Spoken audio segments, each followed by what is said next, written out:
How can I manipulate my dad into agreeing to take a bath, to go out for a walk, or to take his medications?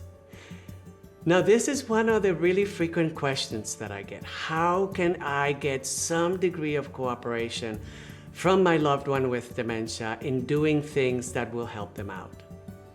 And this is such an issue because with dementia, there are problems with understanding, there's problems with reasoning, so there may be a real big language barrier there. The person may not understand, why is it beneficial to take a shower? Why should I take my medications?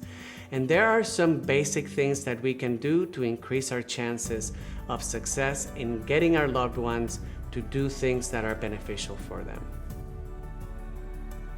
My name is Dr. Miguel Rivera, and my friends call me Dr. G, and I am an adult psychiatrist, and my practice is dedicated to those who have Alzheimer's disease and related dementias. The first step that I would recommend in trying to get our loved one to cooperate is to check in with ourselves.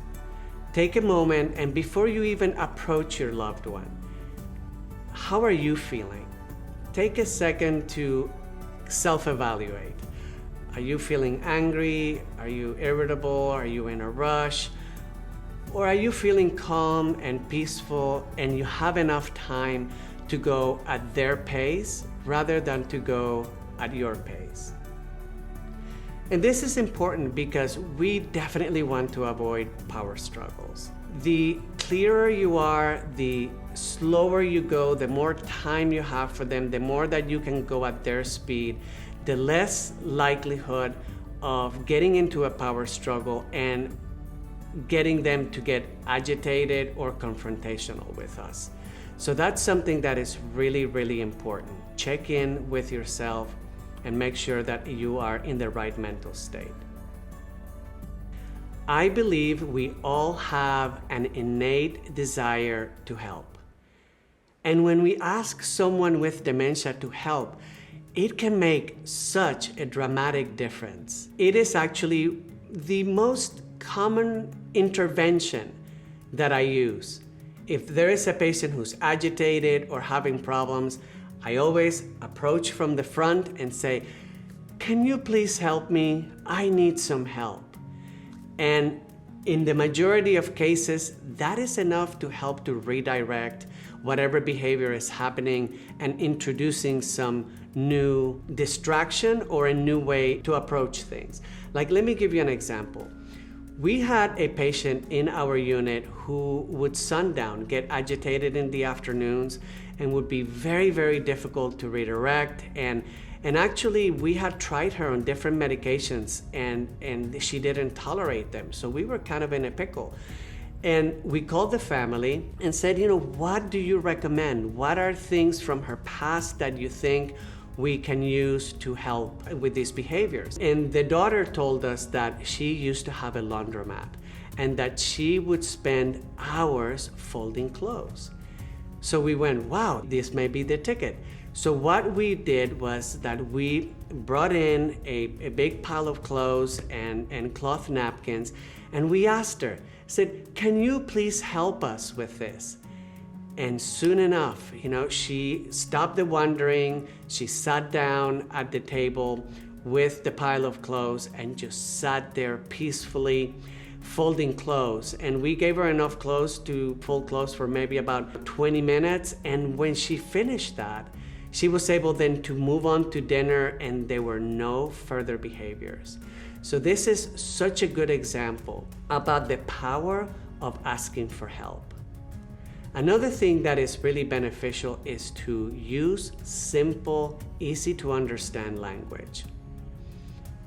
In addition, also to use nonverbal cues. I try to encourage my families to understand that the person with dementia may have problems understanding the language. They may have problems in reasoning or trying to make sense of what is it that you're trying to tell them.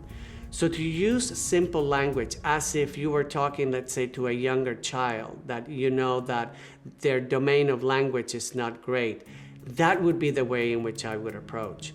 Another way is to use nonverbal cues. For example, instead of telling your loved one, "Come on, let's go brush your teeth and brush your hair," you may go into the bathroom with them and just hand them the toothbrush with the toothpaste there. And they may not be able to understand when you're saying brush your teeth, but they'll see the toothbrush and they may be able to understand or know what is it that is expected. For example, another thing would be, instead of telling them, brush your hair, just hand them the brush. Brush your own hair and then hand it to them and see if they can follow you. We all love music, and it is no different in someone with dementia. And actually, there is scientific data, research data, that shows that music is one of those things that can be so beneficial in those who have dementia. My first experience with it was in helping one of my residents who was very agitated during bathing. And what we did was that we called the family and we asked them what is her favorite music. And the daughter told us she loves country music. So I went to the activities department, we borrowed a boombox and a CD of Patsy Cline, and we put it in the bathroom with her, and voila, it was like automatic. It was unbelievable, the difference in her level of cooperation once we introduced music. Music can be helpful during activities of daily living. It can be helpful during meals. It can be helpful in anticipation of periods of agitation like sundowning, etc. Music can also be beneficial before they go to bed at night. I think it's one of those high-yield things to help our loved ones with dementia. Another thing that can be really useful is to use rewards. For example, we used it with my dad. His favorite thing to eat in the whole world was ice cream. And one of the ways in which we would motivate him to do things would be, "Hey Dad, come on, let's take a shower, let's do this, and then we'll have some ice cream and watch some tennis on TV." So to use things that you know that they like can be a good way to get them to comply. And ultimately, just know that if your loved one is offering resistance, you can always step away, give it a few minutes, reapproach them, and try again. So many times the person with dementia will be resistant, but if you give them a couple of minutes and you ask in a different way, they can then change their mind. Just know that everything is in the approach. So if you were not initially successful, just think, okay, what can I do that may make things better? Like if you just used like simple language, for example, and that wasn't fully beneficial, then you may just add the reward and say, "Hey mom, let's go for a walk, and when we get back, we'll have some ice cream, or we'll have some cookies, or we'll go for a drive," whatever it is that you know that your loved one really loves to do. If that is not helpful or beneficial, step away, give some time, come back, and try again. Ultimately, sometimes these things may not be completely helpful. And if that is the case, then talk to your doctor, because sometimes, particularly during bathing and other situations, to give some small dose of medicine in anticipation of the activity can be helpful and beneficial. I hope that you found this to be useful. And if you have any questions, please leave them in the comment section below, and I will see you on the next video.